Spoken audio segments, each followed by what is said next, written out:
अस्सलामुअलैकुम, आप देख रहे हैं प्रोग्राम मुनीर मोहम्मद के साथ। आज के प्रोग्राम में जरा बात करते हैं पीएसएल के ड्राफ्ट के हवाले से। कल बड़ी डेवलपमेंट हुई, बहुत ज्यादा गुफ्तगू हुई। एक इंपॉर्टेंट ड्राफ्ट था। पूरा पीएसएल इस बार है ही बहुत इंपॉर्टेंट क्योंकि इसका डायरेक्ट क्लैश होने जा रहा है आईपीएल से। और क्या ये आईपीएल को टक्कर दे सकेगा? क्योंकि आईपीएल बहुत बड़ी लीग क्रिकेट है, बहुत बड़ी ये स्पोर्टिंग एक्टिविटी होती है, और उसमें जिस अंदाज से पीएसएल का क्लैश होने जा रहा है, उस पीएसएल को क्या बेनिफिट है और क्या नहीं, और कल के ड्राफ्ट में क्या कुछ हुआ, इसके ऊपर बात करते हैं। कुछ प्लेयर्स को पिक करने और कुछ को ना करने को लेके बहुत सारी कंट्रोवर्सीज हुई हैं, उनके ऊपर भी बात करेंगे, और कुछ स्टेटिस्टिकल डेटा है वो भी आपके साथ शेयर करेंगे। पहले जरा कल की एक पूरी सेरेमनी के ऊपर नजर डालते हैं।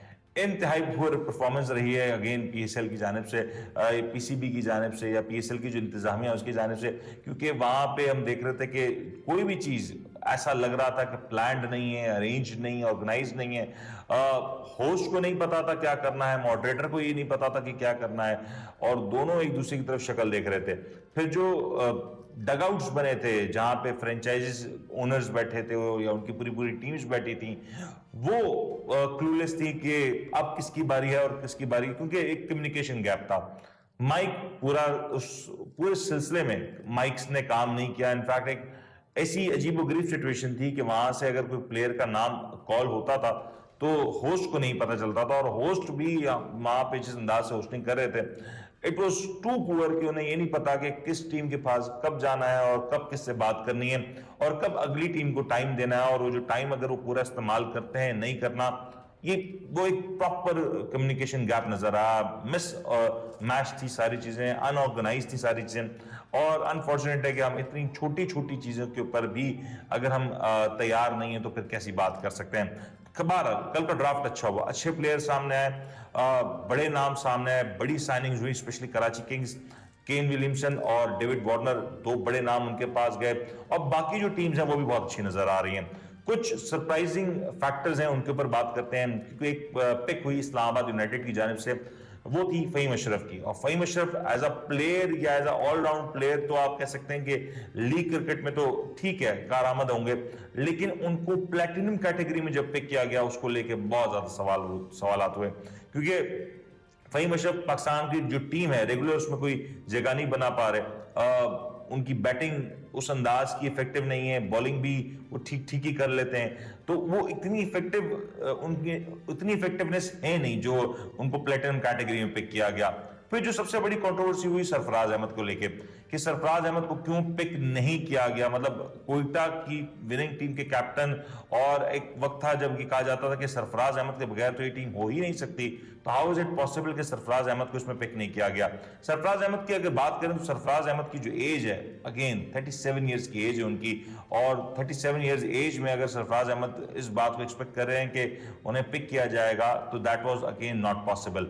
फिर सरफराज अहमद का जो रिकॉर्ड रहा वो भी जरा अगर उसके ऊपर भी नजर डालें ना, तो वो भी एक इंटरेस्टिंग सिनेरियो नजर आता है, क्योंकि सरफराज अहमद बतौर खिलाड़ी तो बहुत अच्छे रहे, उनकी परफॉर्मेंसेज या उनकी कंट्रीब्यूशन फॉर पाकिस्तान क्रिकेट उस पर तो कोई सवाल नहीं है, लेकिन अगर ओवरऑल अगर बात करें सरफराज अहमद की जो परफॉर्मेंसेज रही हैं वो उतनी कोई मजे की नहीं है रिसेंट टाइम्स में अगर बात करें तो। और फिर तो वो मेंटोर के रोल में चले गए, तो एक तरीके से जब आप मेंटोर के रोल में चले जाते हैं, वो अपने आप को पहले ही डिस्कार्ड कर देते हैं कि मैं अब एज अ प्लेयर उस अंदाज से अवेलेबल नहीं हूं।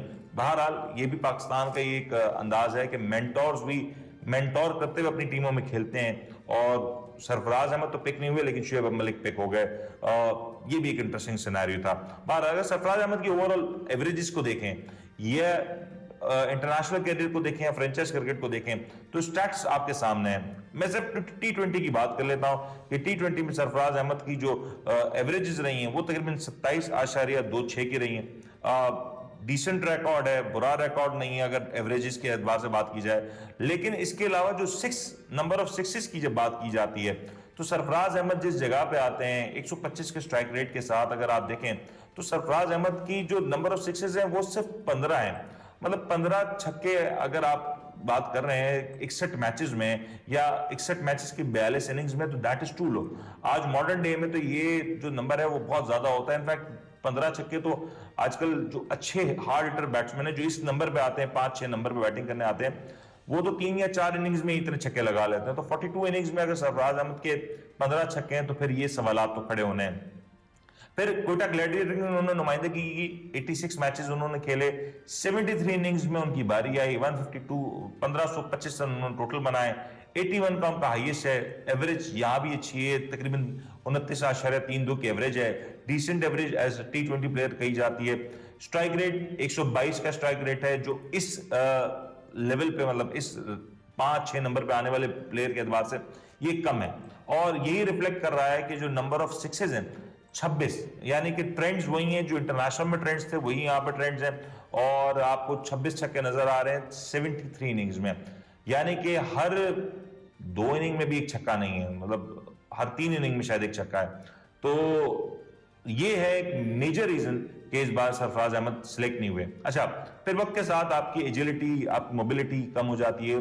Being a wicket keeper batsman 37 की एज पे अगर आप ये एक्सपेक्ट करेंगे कि आप उसी अंदाज से परफॉर्म करते रहें जो कोई यंगस्टर कर सकता है, तो again that is questionable, possible नहीं, स्पेशली जब आप इंटरनेशनल क्रिकेट से आप दूर हैं और उस अंदाज से आप रेगुलरली नहीं खेल रहे, तो फिर सवाल जरूर खड़े होते हैं। अच्छा, ये साइन लास्ट ईयर ही मिल चुका था कि सरफराज अहमद शायद अब कोयटा के प्लान्स का मजीद हिस्सा नहीं होंगे। अगर आप जरा कैप्टनसी की बात करें तो सरफराज अहमद का रिकॉर्ड देखें तो 2019 में कोयटा ग्लैडिएटर चैंपियन बनी, उससे पहले पहला सीजन जो 2016 का हुआ उसमें रनर अप, 2017 के सीजन में रनर अप, तीसरे में आप प्लेऑफ्स तक गए, क्वालिफायर्स या प्लेऑफ्स की जब एक राउंड होता वहां तक गए, यानी कि फर्स्ट राउंड आपने खेला, सेकंड राउंड में पहुंच गए, फाइनल से पहले आप बाहर हो गए, चौथे में आप जीते, लेकिन उसके बाद एक कंटिन्यूस डिक्लाइन है। 2020 में लीग स्टेज से कोयटा ग्लैडिएटर बाहर हो गई, 9 मैचेस खेले, 4 जीते 5 हारे। 2021 में 10 मैचेस खेले, 2 जीते 8 हारे। 2022 में 4 जीते 6 हारे। 2023 में 3 जीते 7 हारे। ये वो टाइम था जहां तक सरफराज अहमद ने कैप्टनसी की थी, और चैंपियन बनने के बाद 1 2 3 4 साल लगातार लीग राउंड से कोयटा ग्लैडिएटर बाहर होती गई, और उसमें Sarfaraz Ahmed being a captain, being a senior player, उनकी सबसे बड़ी जिम्मेदारी बनती थी। 2024 की जब बात आई तो 2024 में सरफराज अहमद कैप्टन के तौर पे तो टीम में शामिल नहीं थे।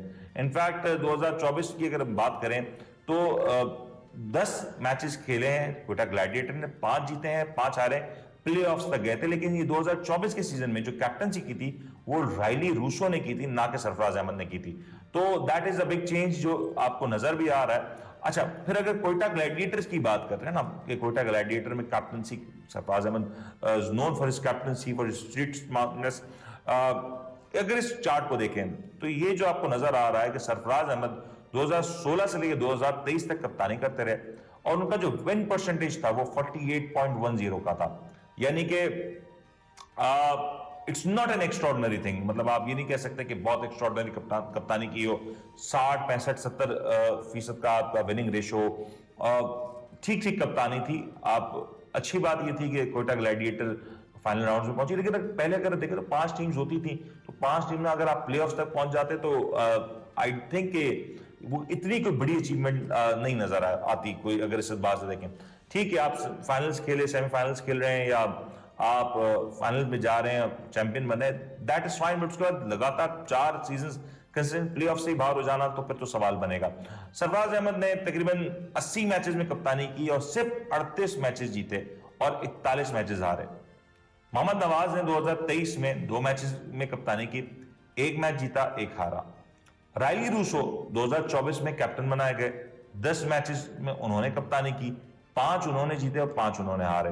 तो अगर इस एतबार से देखें तो सरफराज का number as captain for Quetta Gladiator तो वैसे ही कम है, तो फिर ये बात तो फिर डिस्कार्ड ही हो जाती है ना कि सरफराज अहमद को या तो कराची किंग्स का कप्तान बनाया जाता या कोयटा ग्लैडिएटर रिटेन करता। पिक ना होना, अगेन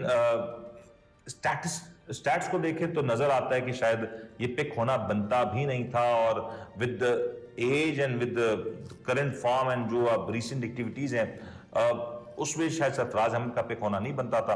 तो ये 2 बड़ी डेवलपमेंट्स थी, एक फहीम अशरफ का प्लैटिनम कैटेगरी में पिक हो जाना, अगेन शायद that was too much, too bold decision from Islamabad United. Shoaib Malik का पिक हो जाना वो एक अजीब बात है, क्योंकि शायद 30 साल का अरसा हो गया पता नहीं कितने साल हो गए, बल्कि अब तो कि 20 साल का अरसा हो गया, 20 साल जायद का अरसा हो गया कि शोएब मलिक क्रिकेट खेलते रहे हैं। और पता नहीं कब से खेल रहे, 90s में उन्होंने शुरू किया था, तो 2000 भी गया, 2010 भी गया, तो तकरीबन अब 30 साल होने लगे। तो खैर एक बड़ा पीरियड है शोएब मलिक का, वो उस अंदाज से क्रिकेट बेहतर होता, किसी यंगस्टर को मौका दिया जाता। और someone who has left cricket very, मतलब कितने साल हो गए उनको हमने इंटरनेशनल अरीना में नहीं देखा, अब उनकी जगह किसी यंग प्लेयर को शायद मौका दिया जाता तो एक अच्छा साइन हो सकता था। और Shoaib Malik being a mentor, उन्हें अब ये सूट भी करता है कि वो मेंटोर करते, लेकिन खैर उन्हें सिलेक्ट किया गया और वो ड्राफ्ट में मौजूद भी थे, उन्हें सिलेक्ट किया गया। बहरहाल पीएसएल की टीम्स इस बार सारी बहुत अच्छी लग रही हैं, बैलेंस लग रही हैं, और ग्राउंड्स के ऊपर जिस अंदाज से लग रहा है कि काम हो रहा है, तेजी से हो रहा है, एक्सपेक्टेड ये है कि 25 जनवरी तक ये काम मुकम्मल हो जाएगा, 2-4 दिन आगे पीछे मैक्सिमम हो सकते हैं। तकरीबन तैयारियां पूरी हो चुकी हैं, मैचेस क्योंकि पाकिस्तान में आईपीएल के साथ ये मैचेस क्लैश करेंगे, व्यूइंग एक्सपीरियंस एक अलग अंदाज का नजर आएगा, एक बड़ी लीग होने जा रही है और उम्मीद करते हैं अच्छी लीग हो, लोगों को अच्छा मुकाबला देखने को मिले। सरफराज अहमद को टीम में होना चाहिए था नहीं, ये एक सवाल है। एक और सवाल ये भी है कि एहसान उल्लाह, अगेन उन्हें भी किसी टीम ने पिक नहीं किया। एहसान उल्लाह क्यों पिक नहीं हुए, क्या वो एज गुड इनफ बॉलर है या नहीं है, या फिर एहसान उल्लाह का जो करियर है फॉर क्रिकेटिंग टर्म्स वो उस अंदाज से अब तकरीबन एंड हो चुका आफ्टर दैट इंजरी। मैं क्या लगेगा, अल्लाह हाफिज।